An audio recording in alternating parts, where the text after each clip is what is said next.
आशा worker जो लंबे time से हड़ताल पे हैं, सरकार से 2 दौर की वार्ता हो चुकी है, लेकिन कोई अभी तक समाधान नहीं निकला है।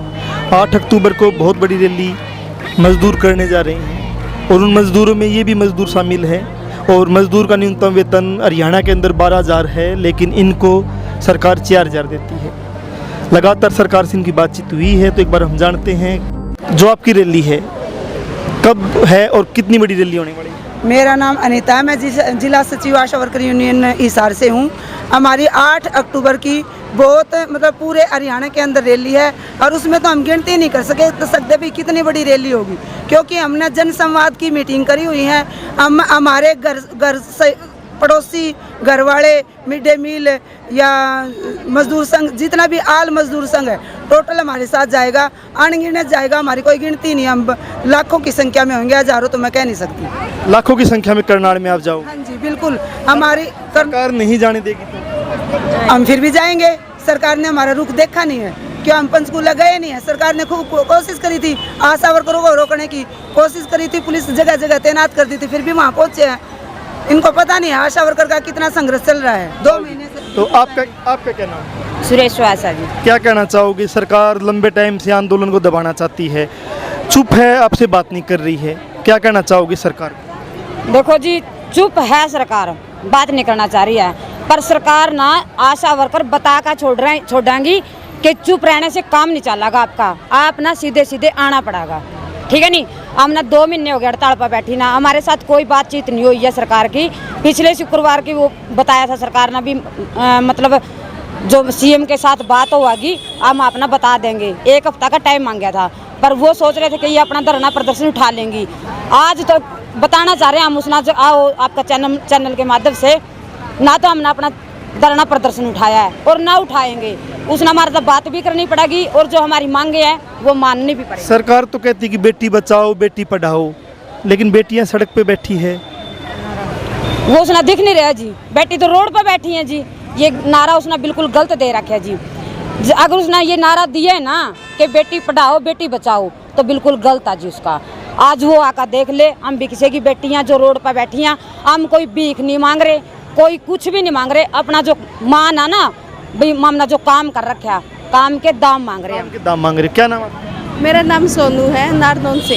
कैसे तैयारियां की है आपने इस बड़ी जो रैली करने जा रहे हो आप मजदूरों की? पूरे जोरों शोरों से हमने अपनी रैली तैयार कर रखी है। हम किसी भी हालत में नहीं रुकने वाले, सरकार चाहे कितनी कोशिश कर ले, हम नहीं रुकेंगे। मुख्यमंत्री का जिला है करनाल, क्योंकि वहीं से वो जीत के आए हैं, तो वहाँ पर रैली करने जा रहे हो, क्या करने देगा मुख्यमंत्री आपको रैली? हम करेंगे, मुख्यमंत्री चाहे कोई भी हो, कितनी ही कोशिश कर ले रोकने की, हम 1% भी नहीं रुकेंगे। हम पंचकूला गए थे, वहाँ भी रोकने की कोशिश की थी, फिर भी हम रात को 1:30 बजे पंचकूला जा पहुँचे, नहीं रुके थे? नहीं रुके। मेरा नाम सुमित्रा, मैं नारनौल से। करोगे रैली? रैली करेंगे जी। कितने लोग, कितनी महिलाएं जाएगी यहाँ? हमारे नारनौल से भी कम से कम 3-4 गाड़ी जाएंगी। 3-4 गाड़ी जाएगी। आपका क्या नाम? मेरा नाम नीलम है जी। सरकार तो बड़े बड़े दावे करती है, बेटी बचाओ बेटी पढ़ाओ, आशा वर्कर बैठी है सड़क पे। ये झूठे नारे हैं जी। कोई बेटी बचाओ बेटी पढ़ाओ का नारा झूठा दे के सरकार ने एक झूठी घोषणा करा की है, कुछ को नहीं।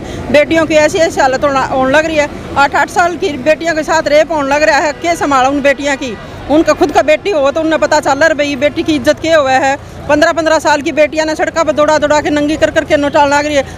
अधिकार थोड़े उस सरकार ने यह बात कहने का, अगर भाई बेटी बचाओ बेटी पढ़ाओ का नारा दे के झूठा, और बेटियों के साथ इतना गंदा सलूक करने लग रही है, जो सड़कों पे बिठा रखी है। आज 2 महीने हो गए बेटियां ने, उन्हें कोई सुधे कौन बेटियां की। खुद का बेटी हो तो पता चल रहा जीवना। आप कहाँ से हो, कौन सा गाँव है आपका? मैं गिराए से हूँ जी। गिराए से हो? हाँ जी। जो आपका विधायक है, जो आपका सांसद है, उनसे सवाल क्यों नहीं पूछते कि हम बैठी हैं सड़कों पे और हमें न्यूनतम वेतन भी नहीं मिलता है? जाके ने संवाद करा था जी बाटला में, जन संवाद खतर आ रहे थे बाटला में, और उन्होंने तो कह दिया हमारे पास कोई टाइम नहीं है, फालतू की बकवास ना करो हमारे साथ। ऐसे बोल दिया आपको? ऐसे तो बोले। उसने विनोद मियाणा भी था साथ में, और कमल गुप्ता भी थे साथ में ही। उनने ये शब्द बोले भाई हमारे पास कोई टाइम नहीं है बेफालतू की बकवास करने के लिए। ये तो बेफालतू की बात लगेगी, कोई नहीं है बेफालतू की, हम भी कहेंगे जिधर आओगे वोट लेने का तरह भाई बेफालतू की बात करने के लिए हमारे पास टाइम नहीं है, जाओ अपने घर जाओ। आप भी ऐसा बोलोगे? जनसंवाद के नाम पे आशा वर्कर जब बोलती है अपनी बात तो उसको बोला जाता है बेफालतू की बात मत करो। आपका क्या कहना है? सरोज वाला बेफालतू की बात करते हो आप? नहीं जी, बेफालतू नहीं करते जी। जो हमारी मांग है वो मांग रहे हैं हम, तो हम बेफालतू कोई बात नहीं कर रहे। और हमारी जो मांग है वो मान के ही रहेंगे, ऐसे नहीं उठेंगे, चाहे कितने ही दिन लगे जाए। 2 महीने तो हो गए हमारे को, और चाहे आप आगे कितने ही दिन हो जाए। मैं कह रहा हूँ कि जब वोट पड़ेंगे उस टाइम फिर आपको बुढ़ा लेंगे, कोई ना कोई लालच दे देंगे। जी ये ईसा कौन सा जी ठोकर लागन लाग रही है तो फिर भी हम इस सरकार ने लेके आवेंगे। वो कौन सा ही तो आगे तो इब्नु क्या करे नहीं बेड़ा पत सिंह चले जाओ रे नो जाओगी तो ये आ गई। कर्मचारियों की हमने रैली देखी है, राजनीतिक पार्टियों की रैली देखी है, मजदूर भी रैली कर रहे हैं। क्या आपकी रैली सफल हो पाएगी? जी ज़रूर सफल हो पाएगी। आशा वर्कर इतनी कमज़ोर कड़ी नहीं है। हमारे साथ अब 8 तारीख की रैली में ललकार रैली है और सरकार को हम बता देना चाहते हैं कि हम ललकार दे रहे हैं। सरकार को हम बता देना चाहते हैं कि जो ऐसा जो मर्जी करो, सारी की सारी लड़कियां आएंगी, सारी आंगनवाड़ी आएंगे, सारे मजदूर आएंगे, किसान भाई आएंगे, बिठाने का समाधान कर लिए। रैली की कोई चिंता ना करो। सरकार को चेता रहे हो आप? हाँ, सरकार को हम चेतावनी दे रहे हैं। सरकार को हम बता देना चाहते हैं कि ललकार रैली है तो ललकार है। हाँ, कहना ये है कि बेडों पे जैसे सींग जाते हैं, बेड से सींग या कवावत हरियाणा में जैसे बेडों से सींग गए, ऐसे ही ये सरकार चली जाएगी, ऐसा आशा वर्करों का कहना है। आपने बड़ी बड़ी रैलियाँ देखी होंगी राजनीतिक पार्टियों की। करनाल के अंदर 8 अक्टूबर को मजदूर एक बहुत बड़ी रैली करने जा रहे हैं। वो रैली नया इतिहास रचेगी और मजदूरों जो लंबे टाइम से अपने अपने मुद्दों पे हड़ताल पे या अपनी लड़ाइयाँ लड़ते रहे हैं, वो एक नज़ीर पेश करेगी।